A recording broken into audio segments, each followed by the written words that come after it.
به نام خدا.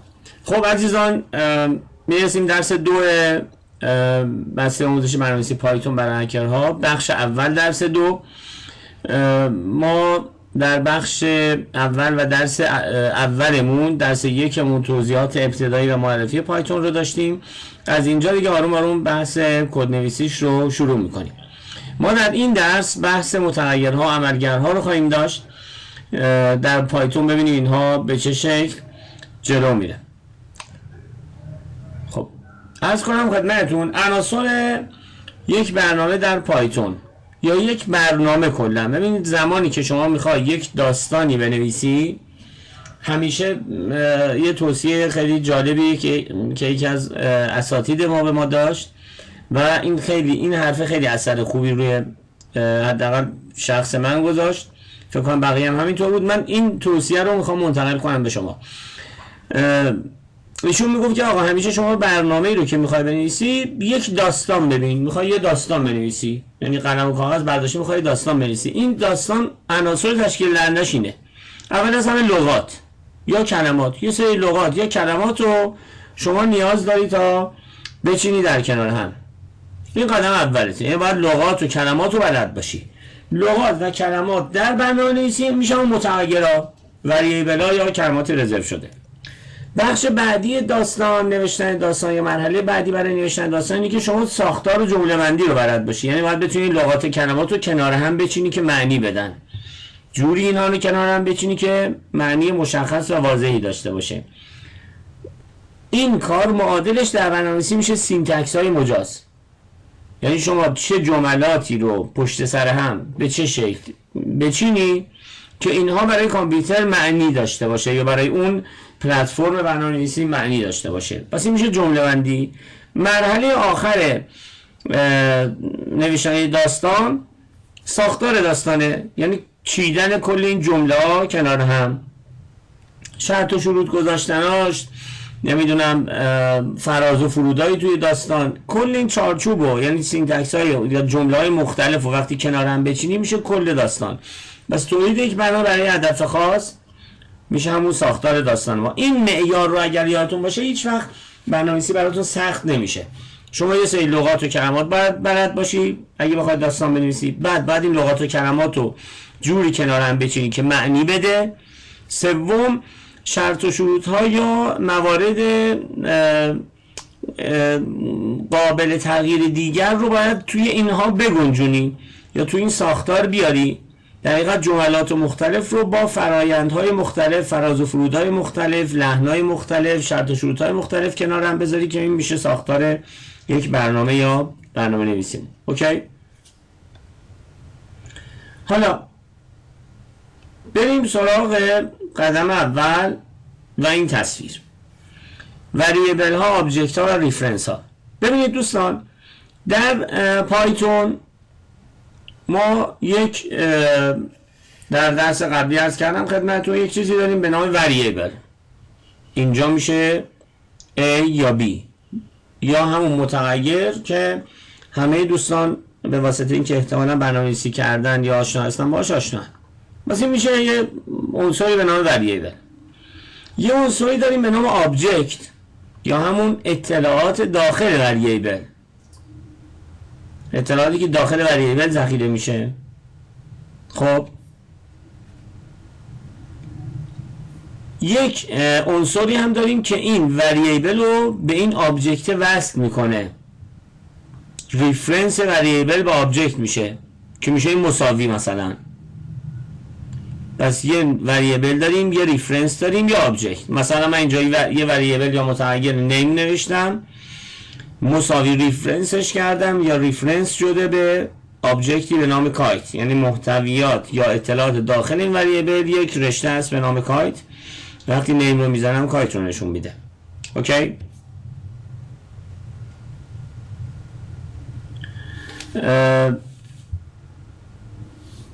یه دستور یک دو تا دستور دیگه هم اینجا آوردم، اینا رو بگم بعد بریم تستش کنیم. آیدی، آدرس مموری عرض کنم خدمت شما. در آدرس مموری اون آدرس اون آبجکت در مموری رو به شما میده. عرض کنم خدمتون name dot underscore dot rep یا representative underscore دوباره آدرس دقیق محل قرارگیری اون آبجکت نیم، آدرس دقیق محل قراری آبجکت نیم در مموری رو معرفی میکنه که ریفرنس شده به آبجکت کایت. و اینجا که آدرس هیگزش رو میتونید شما با این دستور به دست بیارید، چون بعضی وقتا لازم میشه، بعضی وقتا که نه، خیلی مواقع لازم میشه که شما آدرس مموریش رو فراخوانی بکنید. خب بس باید بدونید با دستور آیدی پرانتز باز نیم پرانتز بسته آدرس مموریش رو، لوکیشن مموریش رو به دست میاری. در حالت دوم name dot underscore rep dot underscore دوباره باز آدرس دقیق مموریش رو به دست میاری. این البته آیدیشه، ببخشید این آدرس نیست، این آدرسشه که اینجا هم هگزش رو برای شما میده. میتونی هگز یا مبنای 16 رو قشنگ به دست بیارید. خب ما برای این کار میتونیم راحت بریم این رو تستش کنیم.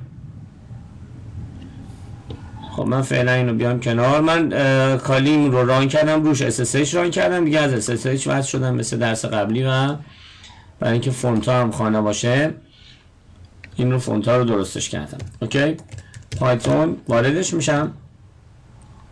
قرار شد نیم رو بدیم کایت. وقتی نیم رو من فراخوانی میکنم من کایت رو نشون میده. نیم رو اگر من 10 بذارم، عدد بذارم، یه نکته در این هست، زمانی که شما میخواید وریبلتون، دیتای وریبلتون میخواید عدد باشه دیگه لازم نیست اون رو با دابل کوتیشن نشون بدیم، به شکل اتوماتیک دیتکت خواهد کرد. ببین الان نیم بزنم دیگه نیم رو بدون کوتیشن نشون میده. این بالا با کوتیشن نشون میده یعنی استرینگه، اما اینو بدون کوتیشن نشون میده یعنی عدده. خب دوباره نیم رو برم روی کایت. اوکی، بعد آیدی داش نیم، آیدی یا شناسه وریبل نیم رو میده. name dot underscore rep دوباره دابل اندرسکور میزنم، آدرس دقیق محل قرارگیری اطلاعات اون آبجکت در مموری رو میده که با دستور هگز هم ما میتونیم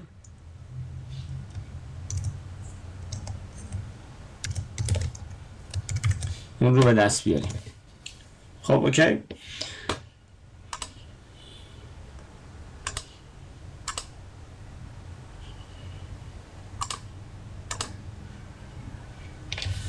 خب حالا بریم سراغ کلمات رزرو شده در پایتون. یک سری موارد قبلش شما نمیتونید از کلمات زیر به عنوان متغیر یا وریبل یا شناسه و آیدنتیفایر استفاده بکنید. and, del, for, is, raise الاخر. اینها رو یادتون باشه، اینا کلمات رزرو شده است که در دستورات خود پایتون استفاده میشه. از اینها نمیتونید به عنوان متغیر استفاده بکنید. اینا رو حتما یادتون باشه، یه جایی یادداشت کنید تا به مرور حفظ بشید و عادت کنید بهش. ما یک عناوینی هم داریم اینجا، باز من نیاز دیدم اینا رو بگم بهتون. یک جمله یا استیتمنت میتونیم داشته باشیم، یک جمله با اکسپرشن یا عملکرد خاص و یک پرینت. x مساوی 2، x مساوی x علاوه 2، پرینت کن x رو.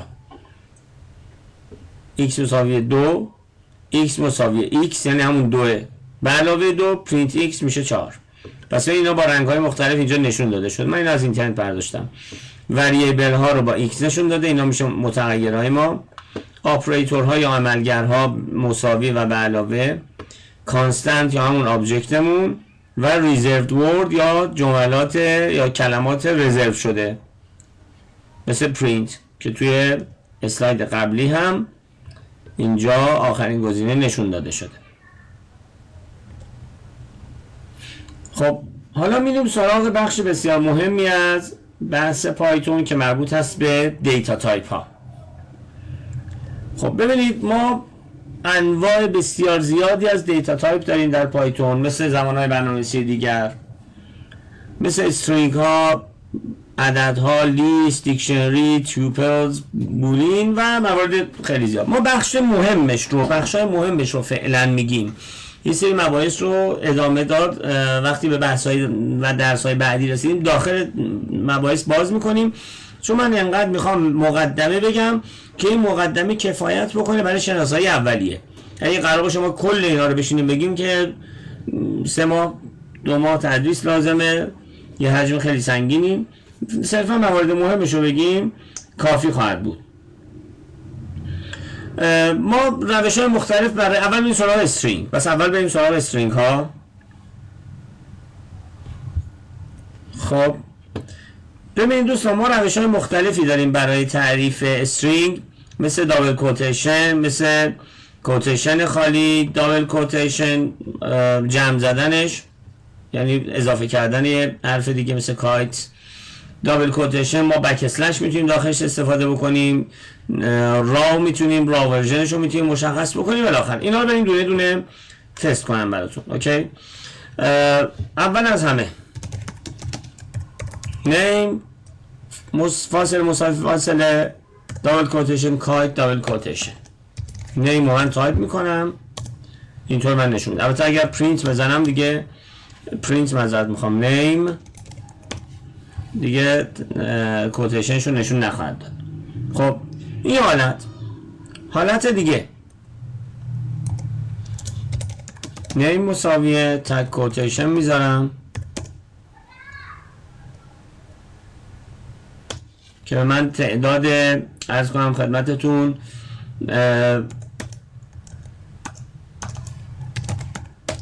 دستم خورد فکر کنم ایندکسش رو من لود کردم. خب نیم میذارم با تگ کوتیشن، با این هم قابل انجامه. حالت دیگه میرم اینطور میدم نیم مساویه دابل کوتیشن کایت بک اسلش سی بی تی برای مثال. حالا نیم رو پرینت میگیرم ازش، کایت بک اسلش سی بی تی. اگر پرینت بزنم پرینت نیم، ببینید این رو با یه دونه بک اسلش اسکیپ رو با یه دونه بک اسلش من نشون میده، یعنی کایت بک اسلش سی بی تی، همینی که ما اینجا مشخص کردیم. اوکی،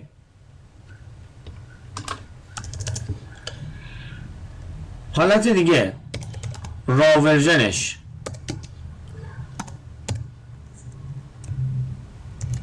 کایت بک اسلش سی بی تی نیم یا پرینت نیم. خب کایت بک اسلش سی بی تی، باز اینم یه مدل دیگه است که اطلاعات رو ما نشون میده.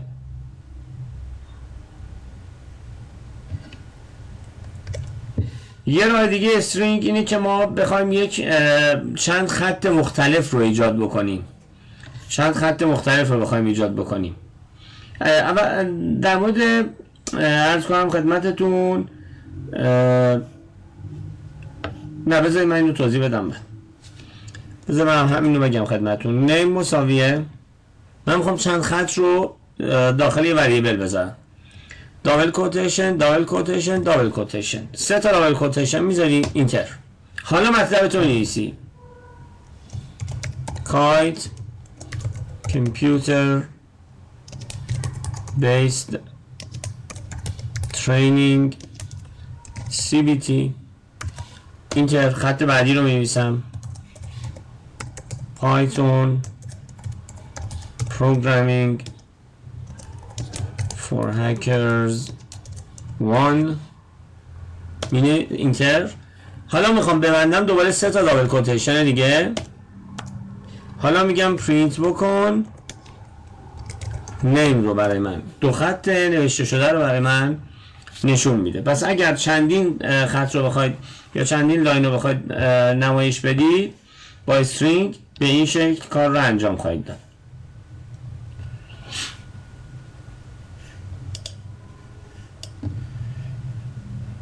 خب حالا بریم سراغ اسلاید بعدیمون که برای رشته های یونیکوده. ببین دوستان، یونیکود ها رشته هایی هستن یا رشته های یونیکود رشته هایی هستن که یا مکانیزمی هستن که برای بین‌المللی و عمومی کردن استرینگ ها ازشون استفاده میشه. خب میدونید زبان های مختلف، انواع کاراکترهای مختلف، تعداد خیلی زیادی تو دنیا وجود داره. به خاطر اینکه کاراکترهای متفاوت هست و موجوده، یونیکود ایجاد شد برای اینکه اجازه بده تا بشه تمام اونها رو انکد کرد با این مکانیزم راحت‌تر و ساده‌تر تا برای امکان نمایش کاراکتر مختلف برای همه فراهم بشه.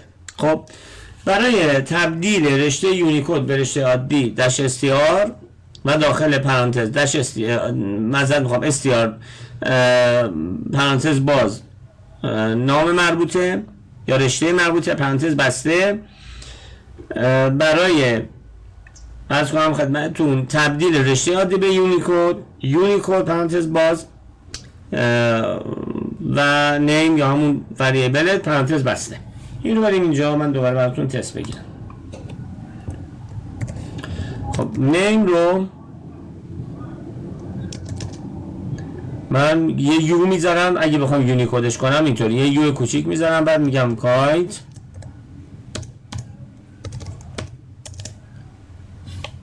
اینتر رو میذارم، نیم رو که میذارم به من یو نشون میده، یعنی یونیکوده.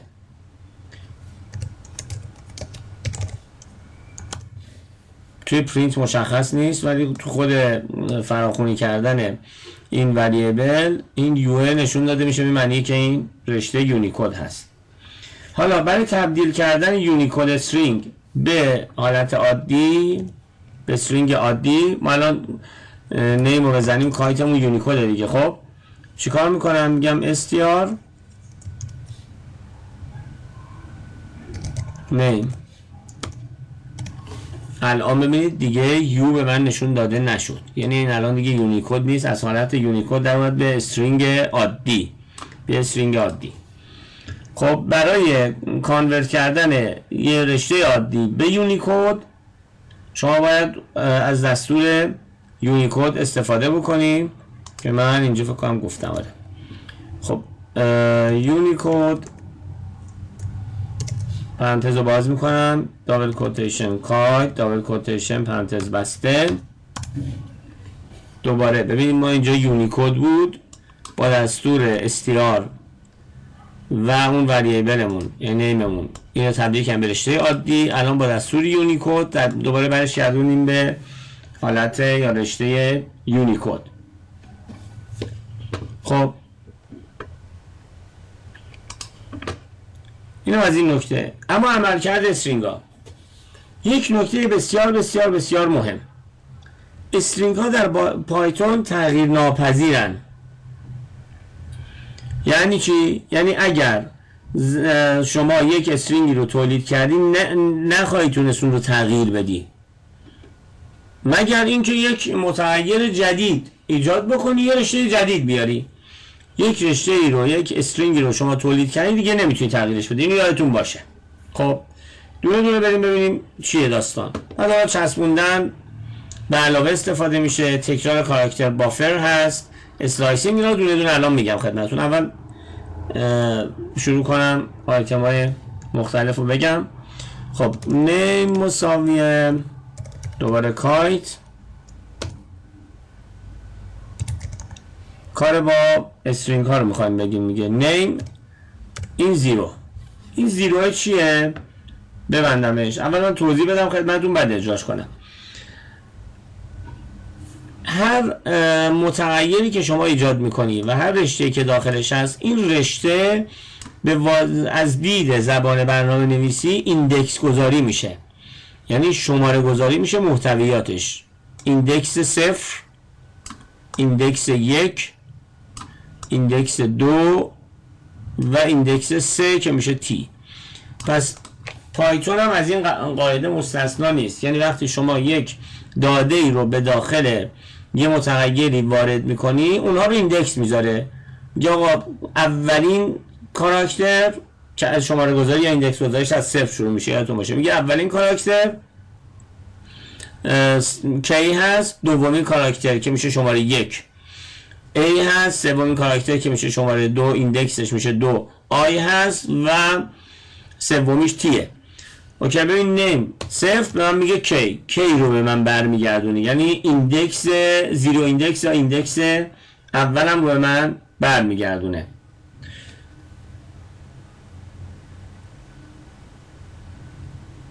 حالا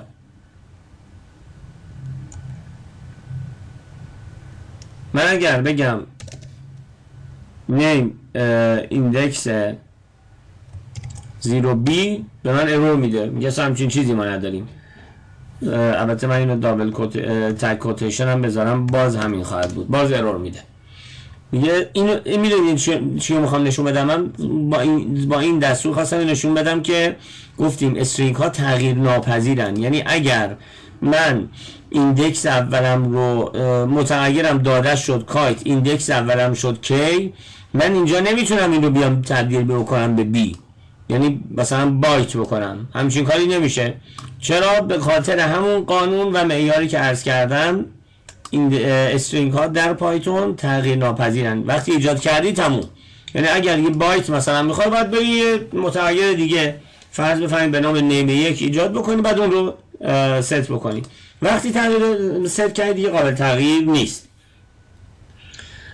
عرض کردیم بهترین راهکارش اینه که یا محتویاتش رو عوض کنی یا اینکه متغیر جدید بیاری براش بذاری. مثلا بگیم آقا نیم مساویه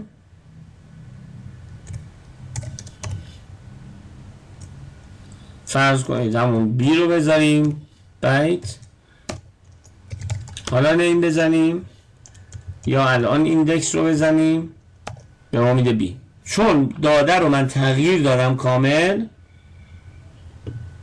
داخل متغیر تغییر دادم، محتویات متغیر رو بنابراین تغییر کرد.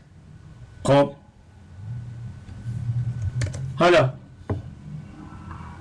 یه کار دیگه بکنیم. نیم مساویه دابل کوتیشن کایت دابل کوتیشن، این یه متغیر A مساویه CBT توی دوتا دابل کوتیشن، یادتون نره. من نیم رو تایپ کنم میخواد بگه کایت،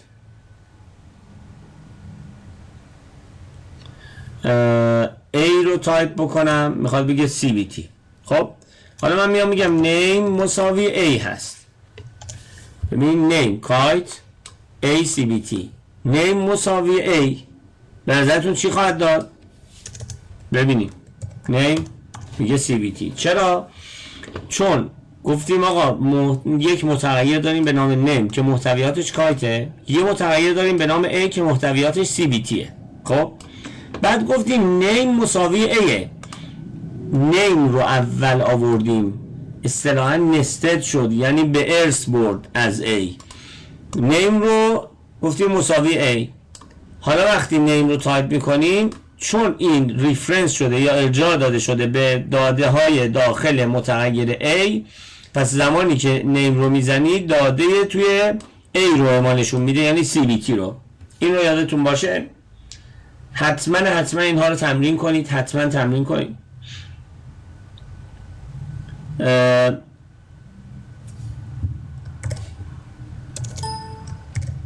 A مساویه کایت، یه تمرین دیگه A کایت رو برمیگردونه، نیم CBT رو. ببینید من حتی A رو هم اینجا تغییر دادم، A رو کردم کایت،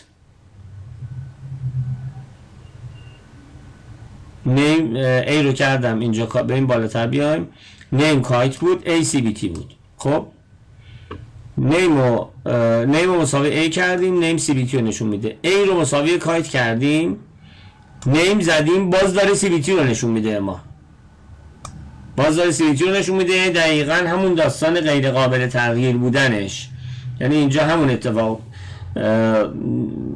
نشون داده میشه. اینجا مشخصه که هنوز ریفرنس ما به CBT توی مموری هست، بنابراین اینجا دقیقا شما میتونید متوجه بشید که این داستان غیر قابل تغییر بودن رشته ها به چه معنیه. یعنی شما نمیتونید تغییر بدید. چرا؟ چون این نشسته توی مموری. مگر اینکه بیای محتویات رو عوض بکنی، یعنی متغیر جدید ست بکنی و توی متغیر جدید اطلاعات رو تغییر بدی. اینا رو حتما تمرین کنید که داستان براتون کامل جا بیفته. خب بریم حالا سراغ جمع کردنش. ما اینجا کانکتینیت یا چسبوندن، جمع کردن که نگیم، جمع کردن مربوط به عدده. first underscore name مساویه مهدی، ببخشید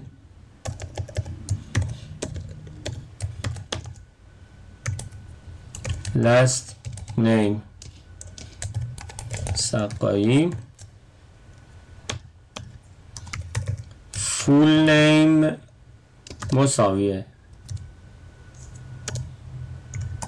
first name به علاوه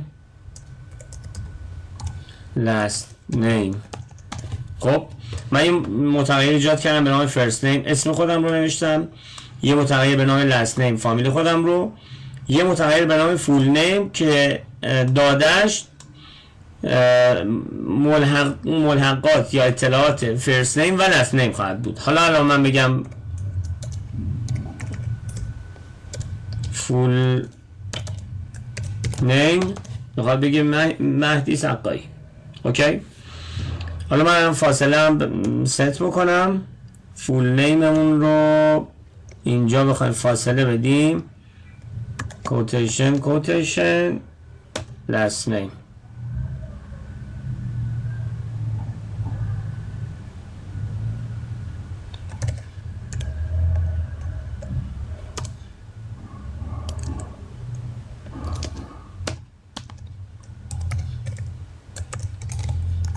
فول نیم من این فاصله رو دادم،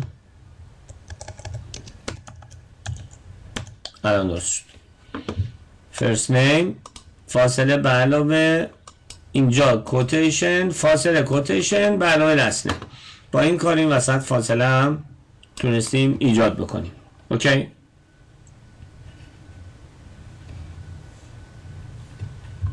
خب یه نکته دیگه در مورد بافرها، تکرار کاراکتر. خب این تکنیک یک تکنیک مرسوم هست برای حمله بافر اوورفلو. بافر مساویه رشته A رو ضرب در 50 بار تکرار کن. حالا من اینو بافر رو فراخونی بکنم، 50 تا A رو به من نشون میده. خب نکته دیگه، اسلایسینگ یا برش دادن، نکته مهم و پرکاربردی این هم. ببینید یه متغیر میسازم به نام نیم که محتویاتش 1 تا 6 7 8 9 0، دوباره 1 2 3 4 5 6 7 8 9 0، یعنی 20 تا کاراکتر رو من داخلش گذاشتم. درست؟ وقتی فراخونیش هم بکنیم میشه همین. حالا من تکنیک اسلایسینگ برای اینه که شما از یه رشته یا داده متغیری که در اختیار داری، از یه کاراکتر خاصی تا یه کاراکتر خاصی رو بتونی خروجی بگیری ازش. نیم کروشه رو باز میکنم، میگم کاراکتر 5 به بعد تا 10، کروشه رو میبندم، میشه 6 7 8 9 0. یعنی چی؟ کاراکتر رو بشماریم 1 2 3 4 5. من گفتم کاراکتر 5 به بعد، یعنی از 6 کاراکتر دهم هم میشه 0 دیگه، میشه 6 7 8 9 0. از 5 به بعد، یا میتونید اگه ایندکسی حساب کنید بگید ایندکس 0 1 2 3 4 5. ایندکسی هم ما میتونید حساب کنیم، بگیم از ایندکس 5. ایندکس 5 میشه عدد 6 دیگه، چون ایندکس گذاری از 0 شروع میشه. خب از کاراکتر 5 به بعد تا 10 رو به من فراخونی میکنه و نشون میده. اوکی، این خب برای یه بخش کار. یه در کنار اسلایسینگ یه استپ هم داریم. استپ این مدلیه. نیم، ببین ما 20 رقم داریم، یادتون باشه دیگه، یعنی 20 تا کاراکتر داریم. نیم میگیم از ایندکس 5 تا 10 هر دو تا به ما نشون بده. کروشه رو میبندم. یعنی چی؟ از 5 به بعد میشه 6. درسته؟ ما هم گفتیم استپش یا مکانیزم پیشش دو تا باشه. 6 و 7 6 رو نشون داده، یعنی این دوتا اولش چیه؟ 6. خب 8 و 9 اولش 8 اینجا نشون داده شده ایناش. 9 و 0 هم اولش 9. ببخشید 5 تا 10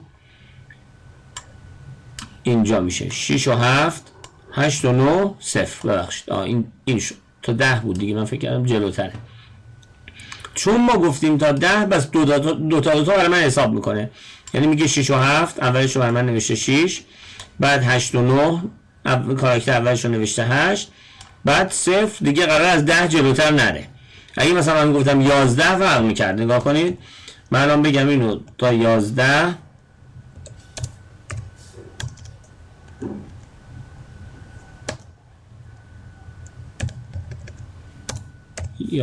ببینید الان اومد دو تا رفتش جلو. البته باید 3 تا میذاشتم که پشتیبانی بکنه. خب این 6 و 7 8 و 9 من 2 تایی گذاشتم، باید 3 تا میذاشتم. 0 و 1 میشه که 0 رو نوشته دیگه، 0 و 1 میشه که 0 رو نوشته.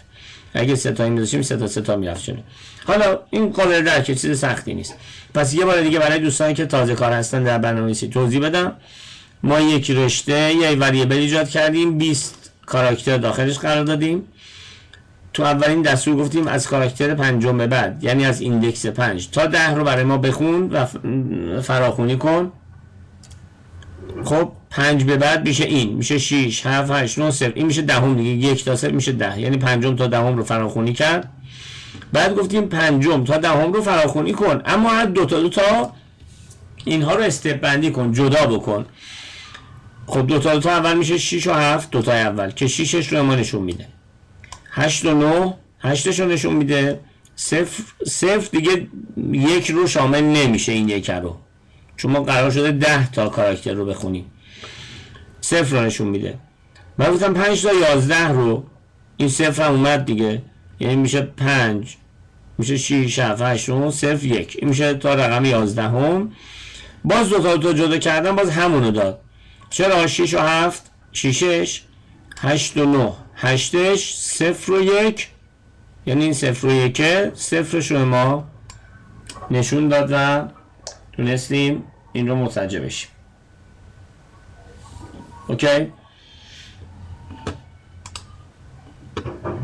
خب تبدیل اینتیجر به استرینگ یا اینتیجر یا استرینگ به اینتیجر، استرینگ به اینتیجر، اینتیجر به استرینگ. ما عدد رو ما میتونیم یک رشته رو تبدیل بکنیم به عدد. ببینید نیم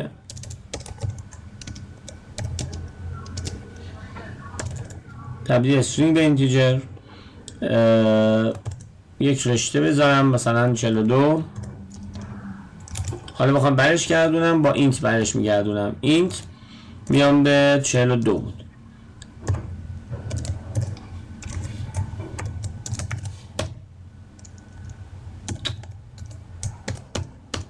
اینتیجر یا رشته رو بهش دادیم، به ما عدد تحویل داد. اوکی. یا برعکس ما میتونیم نیم رو print name که الان عدد هست، این رو میتونیم بکنیمش با تابع یا عملگر str، میتونیم از کنم خدمتون بکنیمش string str 42.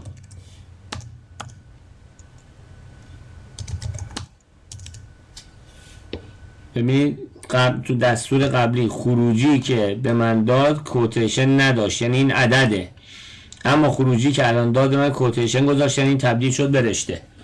اینو هیچ وقت اشتباه نکنید. خب متدهای استرینگ، خب ما تعداد بسیار زیادی، شاید صدها فانکشن، ماژول یا متدهای مختلف داریم توی هر زبان برنامه نویسی که پایتون هم جدا نیست از این قضیه، مستثنا نیست و واقعا هم نمیشه همش رو اینجا مطرح کرد، تو بحث اون نمی گنجه. ما باز موارد مهمش رو عرض میکنیم و شما میتونید موارد دیگر یا متدهای دیگرش رو دنبالش بگردید، سرچ کنید توی سایت های مختلف یاد بگیرید. ضمن اینکه همینجا یک سایت دیگه رو من معرفی کنم به نام afterhoursprogramming.com. اگر برید سراغ این سایت afterhoursprogramming.com، اینجا باز HTML، CSS، JavaScript، PHP، CodeFusion و پایتون هست. خیلی قشنگ این رو یاد داده، آموزش های خیلی خیلی خوبی داره، کاملا هم از صفر و پایه است. count، find، lower، upper، replace، strip، میبینید خیلی آیتم های زیادی داره. این سایت هم فوق العاده عالیه، شاید بهتر از دو تا سایت قبلیه برای بچه‌هایی که در پایتون تازه کارن. توصیه میکنم حتما برید سراغش. خب حالا اول بریم سراغ find. این ستایی که مهمایی که آوردیم find و replace و split. خب نیممون رو دوباره ست کنیم روی کایت. دست روی نیم رو من میزنم، بزنم مثلا کایت، یه فاصله هم بدیم یه چیزی داشته باشیم. cvt نیم کایت cvt رو برای من برمیگردونه. حالا نکته مهم، من میخوام سرچ بکنم. اولا name.find یعنی نام متغیر .find اینجا اضافه میشه. بعد شما پرانتز رو باز میکنی، یه تگ کوتیشن میذاری، چیزی که میخواید سرچش بکنیم، مهدی مثلا، تگ کوتیشن پرانتز بسته. خب قبل از اجراش یه توضیح بدم. اگر فایند شما موفقیت آمیز باشه، ایندکس اول اون آیتم مورد جستجو شما رو به شما برمیگردونه. اگر ناموفق باشه -1 بهت گزارش میده پایتون. ببین من الان دارم میگم توی متغیر نیم رشته مهدی رو دنبالش بگرد، اینتر -1 یا -1 رو برات ارائه میده، یعنی میگه این همچین چیزی من پیدا نکردم، قابل درک نبود. حالا اگر بگم name.find چی رو برای من پیدا کن، مثلا cbt رو به حروف بزرگ کوچیک هم حساس یادتون باشه. name.find cbt رو ایندکس 5 رو میاره، 0 ایندکس 0 1 2 3 4 تا اینجا میشه ایندکس 4، 5 میشه این، یعنی میگه cbt روی ایندکس 5 داده های موجود یا داده موجود در متغیر نیم پیدا شد. یعنی این رشته که شما دنبالش میگردی، این cbt از ایندکس 5 داده موجود در متغیر نیم وجود داره و میشه استفادهش کرد. پس ما به راحتی میتونیم توی برنامه‌ای که بنویسیم بگیم فلان چیز رو پیدا کن، پیدا کردی به به بعد فلان کار دیگر انجام بده روش. شرط و شروط‌های مختلف رو ما میتونیم بهش بچسبونیم. اوکی، بریم سراغ اسپلیت یا جدا کردن. شما میتونید آبجکت‌ها رو کامل یا بر اساس یک کاراکتر خاصی جدا کنید که اسپلیت ماست. خب نیم مساویه کایت cvt name. اوکی، حالا name.split اینتر پرانتز باز و بسته، کایت رو جدا نشون میده، cvt رو جدا. فقط یادتون باشه این فاصله ای رو که این وسط هست، ببینید این فاصله ای رو که اینجا هست اینجا آورده، یعنی قبل cvt اینجا آورده، اینجا اون فاصله هست، اینجا اینو آورده. فاصله رو هم دوستانی که تجربه برنامه‌نویسی ندارن یادشون باشه فاصله به عنوان کاراکتر به حساب میاد، یعنی اینطور نباشه که این اونجا خالیه و چیزی نیست، نه، یه کاراکتر به حساب میاد و کاملا کامپیوتر باش تعامل میکنه. خب حالا ما میخوایم یه اساس کاراکتر خاص جدا بکنیم. name.split پرانتز باز کوتیشن cbt رو میخوایم بگیم، پرانتز رو ببندیم. ببین این کایت خب یه فاصله داره اینجا، بعد اون cbt یعنی این کاراکتر شد معیار جداسازی، cbt شد معیار جداسازی، یادتون باشه. یا مثلا بذارید یه ذره نیم مساویه 1 2 3 4 5 6 دوباره 6 7 8 6 9 0 2 4 یه همچین رشته بدیم name dot split. خب بگیم چی رو جدا کن، چی مثلا اینجا دوبار تکرار شده، 6 مون دوبار تکرار شده، ببینید 6 مون یه بار اینجاست یه بار اینجا. خب میتونم بگم آقا 6 رو بیا اسپلیت بکن. ببینید 1 2 4 5 آورده، 6 رو به عنوان معیار یا مبنای جداسازی قرار داده. 6 رو اینجا خالی گذاشته جاشو، بعد 7 تا 8 آورده، دوباره 6 رو خالی گذاشته، 9 0 2 4 آورده. اوکی کامل. بس این قضیه براتون جا افتاد. بریم سراغ ریپلیس. این گزینه بریم سراغ ریپلیس. خب در زمانی که شما میخواید ریپلیس انجام بدی، توی دستور اول اون رو که میخوای سرچ کنی میزنی، بعد اونی که قرار جایگزینش بشه. بذارید نیم رو تغییر بدم، مهدی صفایی. اوکی نیم رو چک کنیم. حالا میگیم نیم دات ریپلیس، پرانتز رو باز میکنم، یک کوتیشن، اسمی که قراره بره کنار یعنی پاک شه و یه چیز دیگه جاش بیاد، یعنی سورس، یک کاما فاصله، اسمی که قرار جای اون بیاد یعنی قرار با این ایمیل ریپلیس بشه.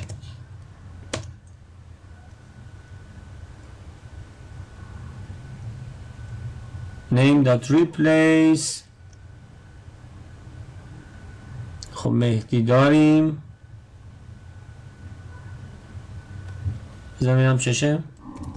خب دوستان مشکل اینجا ارور داد این بود که من متغیر قبلی رو میخواستم ریپلیس بکنم، نشد، یه متغیر جدید دادم به خاطر اینکه اجازه نمیداد و قبلا تغییرش داده بودیم. نیم 1 دادم، مهدی فاصله سقایی، نیم 1 رو زدم.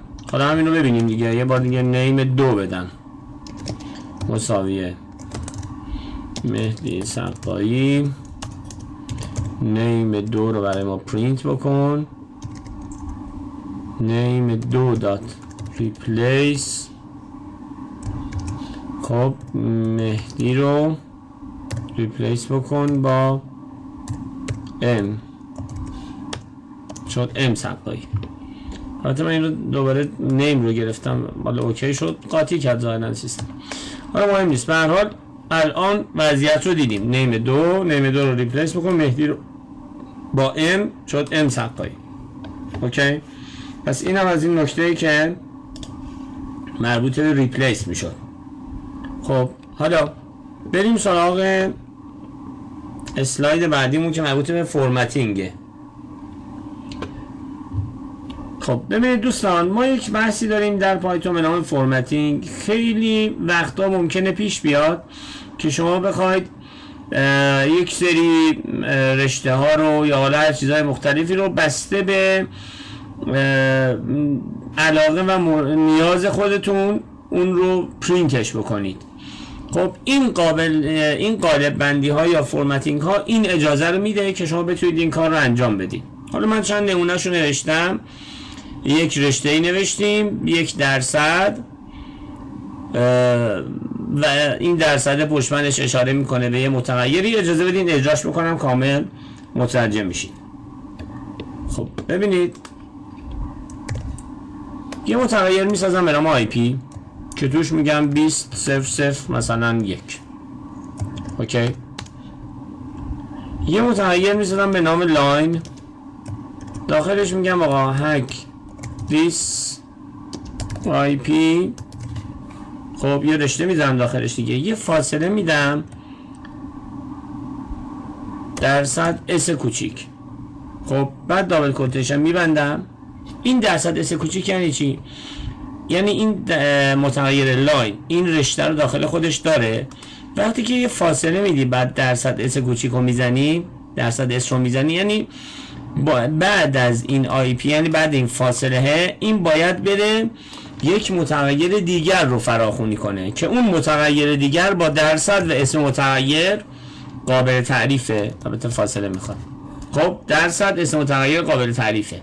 بس ما یه متغیر آی پی داریم که دادش 2001، یه متغیر لاین داریم دادش این رشته است و بعد از این رشته باید فراخوانی بکنه یه متغیر دیگر رو. متغیر دیگر چیه؟ اینجا اینه، متغیر آی پیه. اوکی. حالا من الان لاین رو بگم، میگه هک دیس آی پی 2001، یعنی این رشته رو پرینت میکنه، بعد به واسطه این درصد اسه میره دنبال متغیری میگرده که با درصد در ادامه خط تعریف شده. درصد فاصله کدوم متغیر؟ متغیر آی پی. متغیر آی پی دادش چیه؟ 2001 میاد این تو قرار داده میشه. اوکی. حالا یه ذره پیچیده‌ترش کنیم، یعنی همینی که اینجا گذاشتم.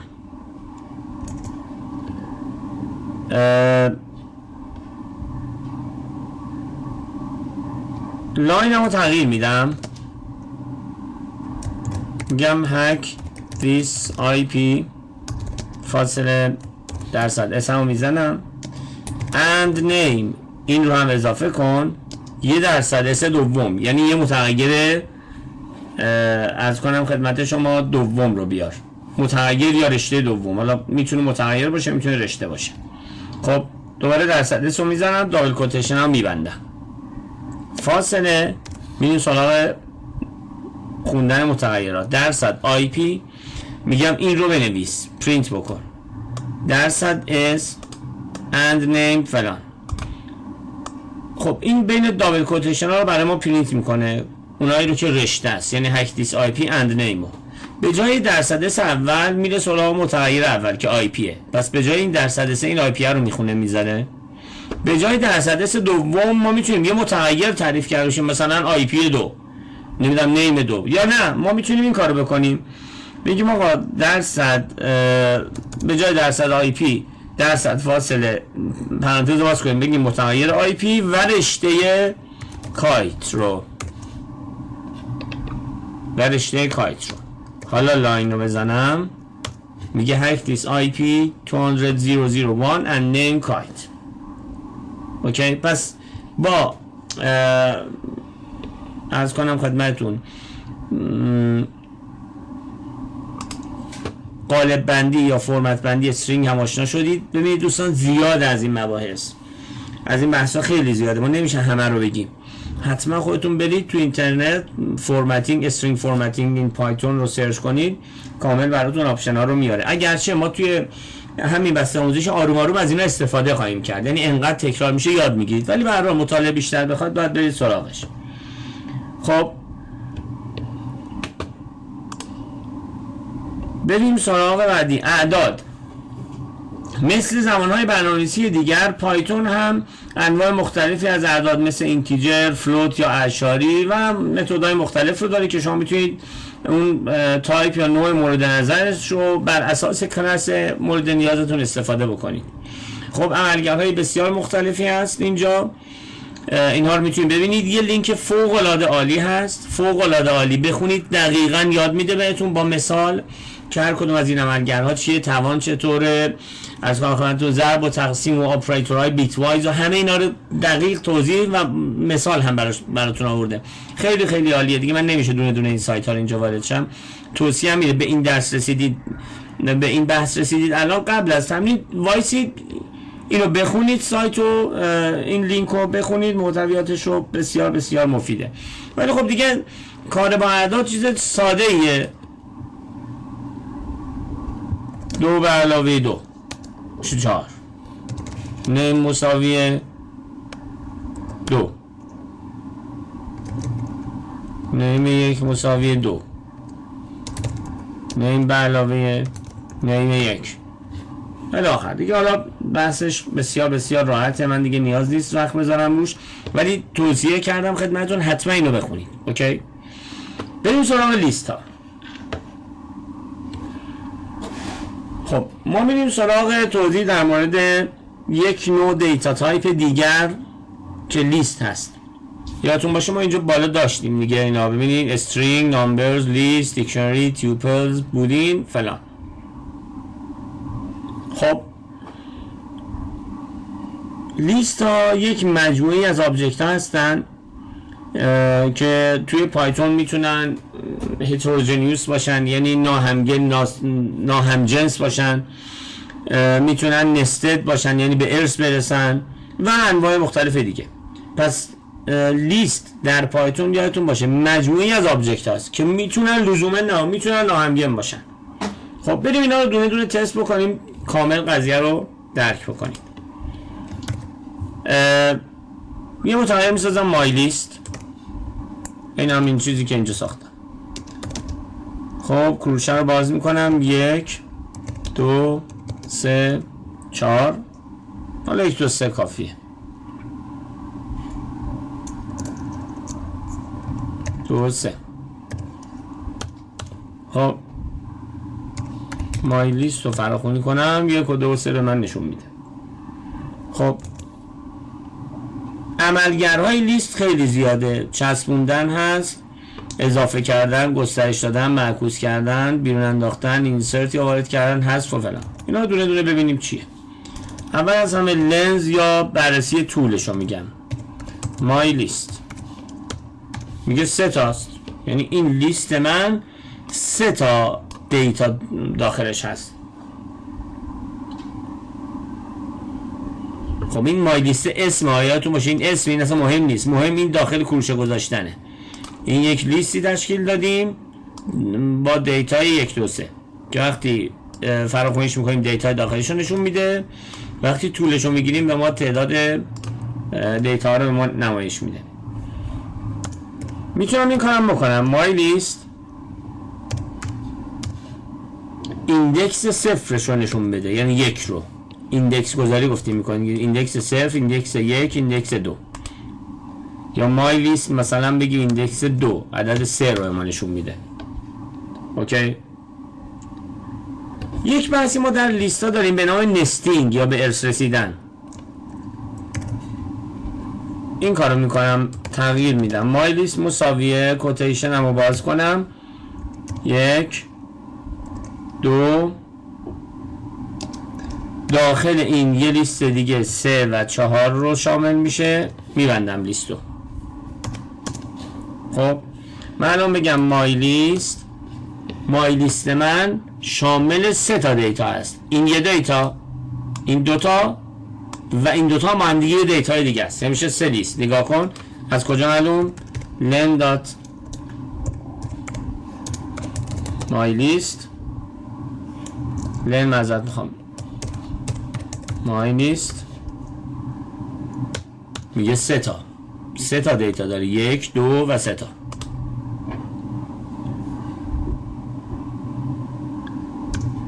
بگم len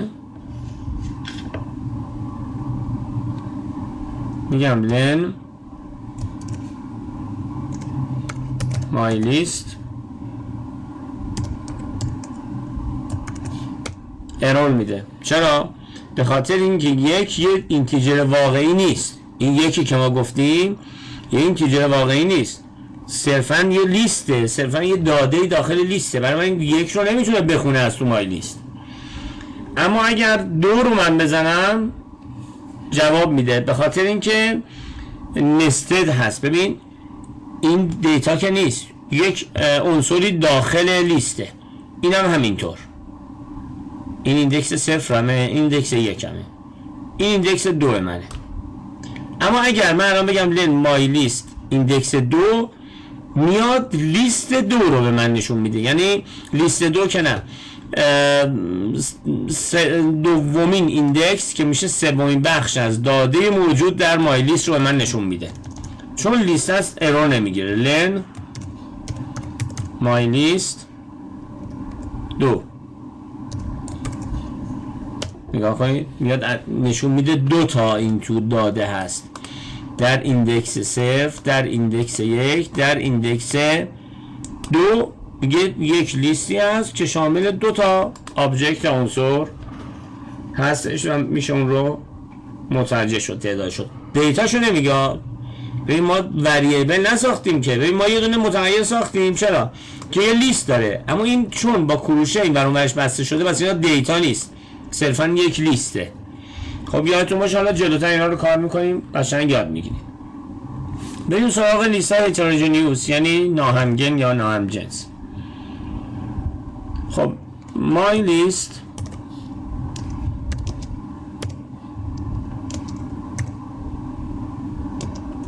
خب یه عدد یک میذارم، یه از کنم خدمتون مهدی بنویسم مثلا، دابل کوتیشن رو ببندم، یه عدد 5 بذارم و یه کایت بنویسم دابل کوتیشن و کروشه. مای لیست رو من وقتی اجرا بکنم به من میگه 1 مهدی 5 کایت. درست؟ برای شد اینا ناهمگنن دیگه، نامبر اینا استرینگن، رشته هستن. خب ما قرار شد اینا رو مهماشو کار کنیم. بریم سراغ append. my list متغیر my list dot append.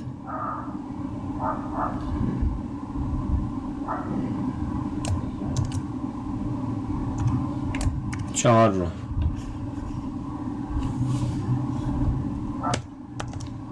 اوکی. حالا مای لیستم رو ببینم، 4 رو آورد آخر لیست، میبینید اضافه کرد. 4 رو آورد دقیقا آخر لیست اضافهش کرد، اومد توی لیست. یک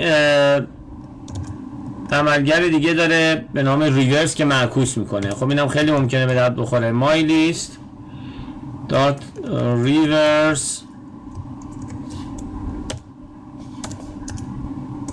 حالا مای لیست رو من پرینت بگیرم، برعکس شده. 1 مهدی 5 کایت 4 شده، 4 کایت 5 مهدی 1، 4 کایت 5 مهدی 1.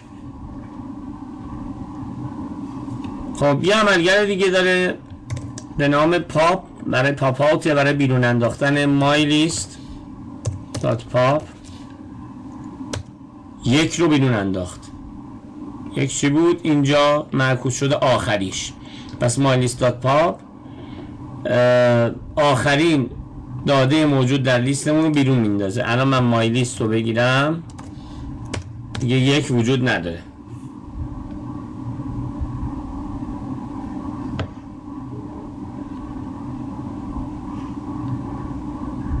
بعد بریم سراغ اینسرت مثلا. خب من مای لیست الان 4 کایت 5 مهدیه، بگم مای لیست دات اینسرت 2 و نیو. خب این 2 چیه؟ ایندکس 2 عدد نیست. میگیم رشته نیو رو در ایندکس 2 اضافه کن. یعنی چه؟ ایندکس 0 ایندکس 1 قبل از 5. یعنی میشه ایندکس 0 مون 4، ایندکس 1 مون دیتاش کایت، بعد میشه نیو، بعد میشه 5، بعد میشه مهدی. نتیجه باید بشه این اینتر. حالا مای لیست ببینید شد 4 کایت نیو 5 مهدی.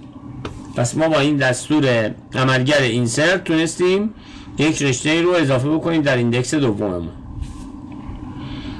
خب دیلت دل مای لیست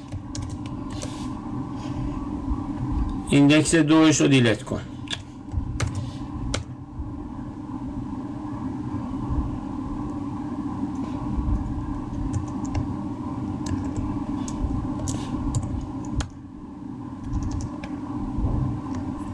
خب ببخشید من یه اشتباه کردم اینجا، اینو من باید داخل کروشه میذاشتم. خب مای لیست گفتیم دومی رو بردار، یعنی ایندکس 2 رو صرف 1 2 نیو دیگه نیست و دیلت شد. خب عرض کنم خدمتتون ما بحثمون در مورد آشنایی با عملگرها و متغیرها تموم شد. بعضیاش رو الان فرصت نیست دیگه، من موارد مهمش رو صرفا گفتم. میدونید دوستان سابقه برنامه‌نویسی دارید، اگه بنایی بر این باشه که همه اینها رو بگیم که اصلا یک زمان بسیار بسیار طولانی میبره. صرفا هدف معرفی هست. به مرور در داخل هر درس که وارد میشیم آروم آروم جلوتر میریم، همه اینها رو کار خواهیم کرد و کامل اینها رو متوجه خواهید شد به امید خدا. نمیذاریم نکته نامفهومی بمونه. امیدوارم این درس هم مفید باشه. شما رو به خدای بزرگ میسپارم تا درس بعدی انشالله.